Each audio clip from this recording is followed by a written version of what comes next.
দর্শক, আজ আমি আপনাদের সামনে উপস্থিত হয়েছি আপনাদের ফটোশপে যারা কাজ শিখতে চান তাদের একটা মূল গুরুত্বপূর্ণ বিষয় নিয়ে। সেটি হলো একটি ফুল ছবির ব্যাকগ্রাউন্ড কিভাবে পরিবর্তন করতে হয় বা কিভাবে চেঞ্জ করতে হয়। তো অবশ্যই আমি আপনাদের এই পর্যন্ত দেখিয়েছি পাসপোর্ট সাইজের ছবির কাজ, তারপর ছবির ব্যাকগ্রাউন্ড বোলার, তারপরে হচ্ছে ছবির ডিজিটাল পেন্টিং।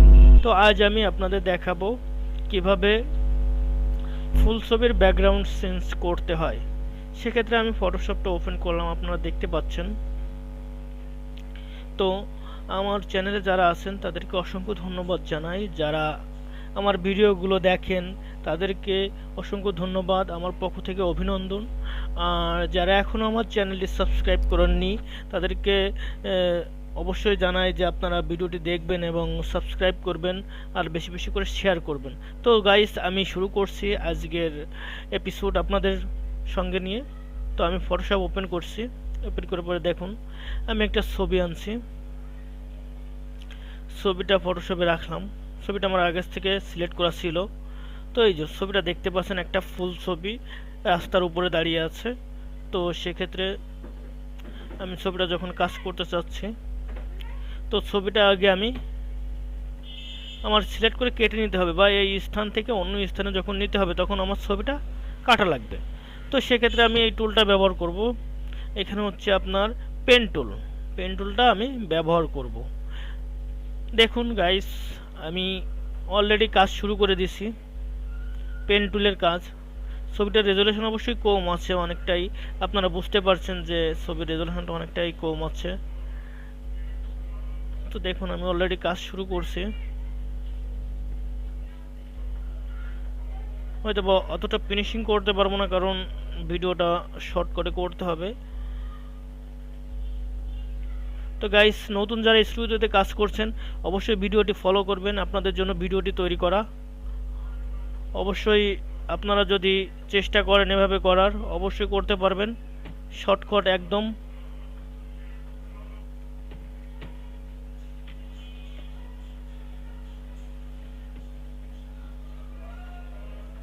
তো গাইস, দেখছেন যে আমি কাজ করছি, দেখুন এখানে চলে আসছে অলরেডি।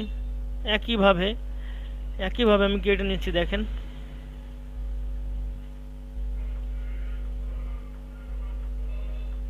দেখেন আমি একইভাবে কেটে নিচ্ছি চুলটা।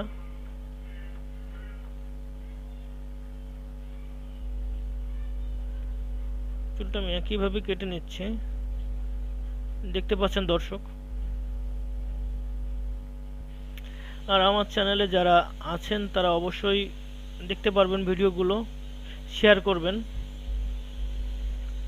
আর বাসায় বসে যারা ল্যাপটপে বা কম্পিউটারে বা পিসিতে কাজ শিখতে যাচ্ছেন অবশ্যই অ্যাডোবি ফটোশপ দিয়ে আপনারা চেষ্টা করবেন যে কিভাবে এটা করা যায়। তো অবশ্যই ভিডিওটি দেখবেন এবং কাজটি শিখে যাবেন অতি সহজে। আজকের এপিসোডের মাধ্যমে অবশ্যই আপনারা অনেক ভালো কিছু শিখতে পারবেন। স্টুডিওতে কাজ করা অবস্থায় যারা নতুন শিখছেন তারা অবশ্যই দেখতে পারবেন। তো দর্শক, আমি এর উপর রাইট বাটন ক্লিক করলাম, ক্লিক করে মার্ক সিলেকশন, আপনারা দেখতে পাচ্ছেন এই যে মার্ক সিলেকশন। এখানে আমি 1% আছে, এইখানে আমি নিউ সিলেকশন আছে, অ্যাড সিলেকশন, তারপর আছে subscription selection, insert with selection. তো আমি উপরেরটাতেই রাখলাম, এইখানে আছে তাহলে এখানে আমি 2% করে দিলাম, 1% জায়গায় 2% দিয়ে আমি ওকে করলাম। দেখুন দর্শক, আমি ওকে করে দিলাম। আমি এখন একটা লেয়ার তৈরি করব। তো কিবোর্ড থেকে শর্টকাট কি আমি প্রেস করব Ctrl+C+V। দেখুন অবশ্যই যে আমার এখানে অলরেডি একটা লেয়ার তৈরি হয়ে গেছে, একটা নতুন লেয়ার আমি তৈরি করতে পেরেছি। তাহলে আমি এটা লেয়ার 1 দিলাম, লেয়ার 1। আপনারা দেখতে পাচ্ছেন যে আমি লেয়ার 1 তৈরি করে ফেলেছি। তো এক্ষেত্রে আমার ছবিটা কিন্তু যে অবস্থায় আছে সেই অবস্থায় আছে। দেখুন আমি লেয়ার 2তে ব্যাকগ্রাউন্ডে যখন ক্লিক করব তখন আমার ব্যাকগ্রাউন্ডটা পুরো উধাও হয়ে যাবে। দেখুন ব্যাকগ্রাউন্ডটা পুরো উধাও। তো এক্ষেত্রে আমার একটা সিনারি প্রয়োজন। তো আমি আমার কম্পিউটারের সিনারি আমার যেখানে রাখা আছে আমি অলরেডি সেখানে ঢুকে গেলাম। তো আমি প্রিন্ট পিকচারে গেলাম, স্টুডিও সিনারি। তো আমি যেহেতু কাজ করি স্টুডিওতে, তো আমার স্টুডিওর সিনারি নিতে হবে।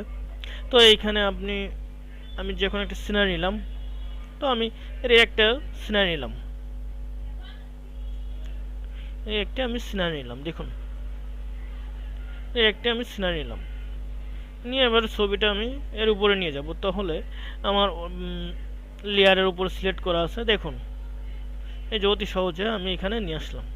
ছবিটা সিনারি থেকে অনেকটা ছোট মনে হচ্ছে, তো এক্ষেত্রে আমি ছবিটা সিলেক্ট করলাম, কন্ট্রোল টি দিয়ে দেখুন আমি ছবিটা বড় করার চেষ্টা করছি।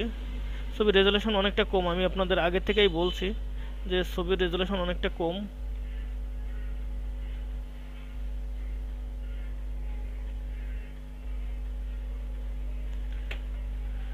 আমি এখানে এন্টার দিলাম, দেখুন ছবিটা কিন্তু আমার অলরেডি সেট করে দিছি। তো এবারে আমি ছবিটার মাপ নিয়ে কেটে নিব। এখানে আমি যদি 5R করতে চাই বা 3R করতে চাই, তো সেক্ষেত্রে প্রত্যেকটার মাপ আলাদা। 3R আমি করতে চাচ্ছি, তো 3.5 বাই হচ্ছে 5, রেজুলেশন 300। আচ্ছা,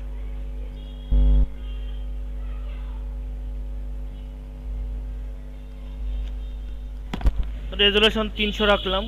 তো এইখানে আমি অলরেডি এটা কেটে নিচ্ছি, দেখুন আমার যতটুকু প্রয়োজন আমি ততটুকু রাখছি। দেখুন আমি অলরেডি ছবিটা কেটে নিলাম, দেখুন আমার মাপ মতো আমি ছবিটা তৈরি করলাম। তো এই ক্ষেত্রে ছবির ব্যাকগ্রাউন্ড, ছবিটা যদি একটু কালার করতে চান, তো সেক্ষেত্রে আমি শর্টকাট কি ব্যবহার করছি, কন্ট্রোল এম। এখানে অপশানে ক্লিক করবেন, তিনটে অপশান আসবে।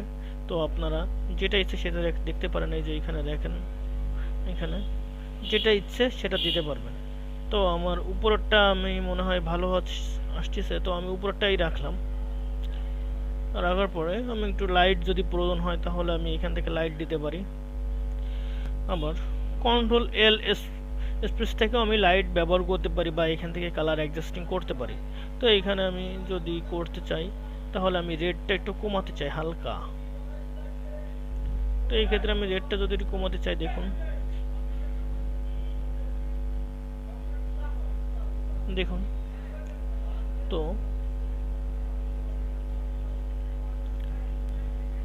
এই ক্ষেত্রে আমি রেডটা একটু কমাই দিলাম।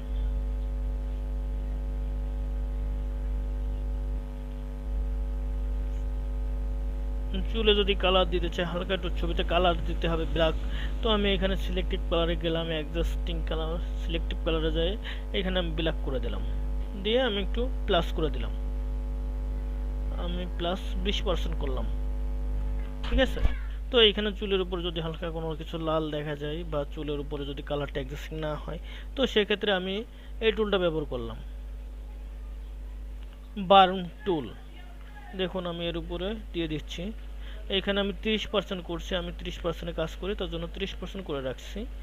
আপনারা যত পার্সেন্ট ইচ্ছে তত পার্সেন্ট দিতে পারবেন।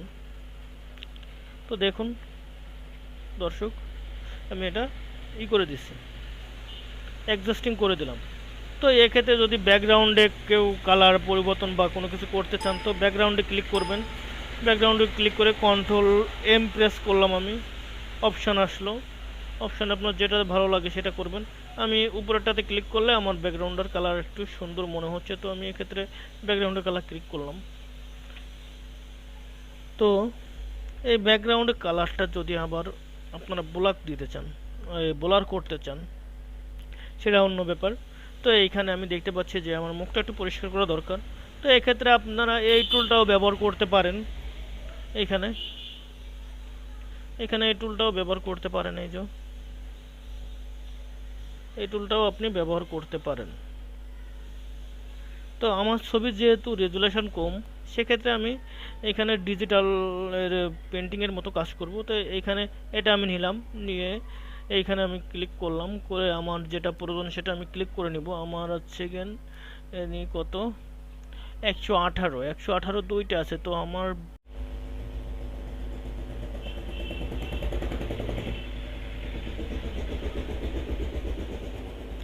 এভাবে আপনারা অতি সহজে স্টুডিওতে কাজ করতে পারবেন, অতি সহজে। অবশ্যই দর্শক খেয়াল রাখতে হবে যে অবশ্যই আপনারা দেখবেন ভিডিওটি এবং কাজটি এবং এরকমভাবে করার চেষ্টা করবেন ফিনিশিং কায়দায়। তো দর্শক আজ এই পর্যন্তই। আল্লাহ হাফেজ, আপনাদের মাঝ থেকে বিদায় নিচ্ছি। আবার আগামীতে হাজির হব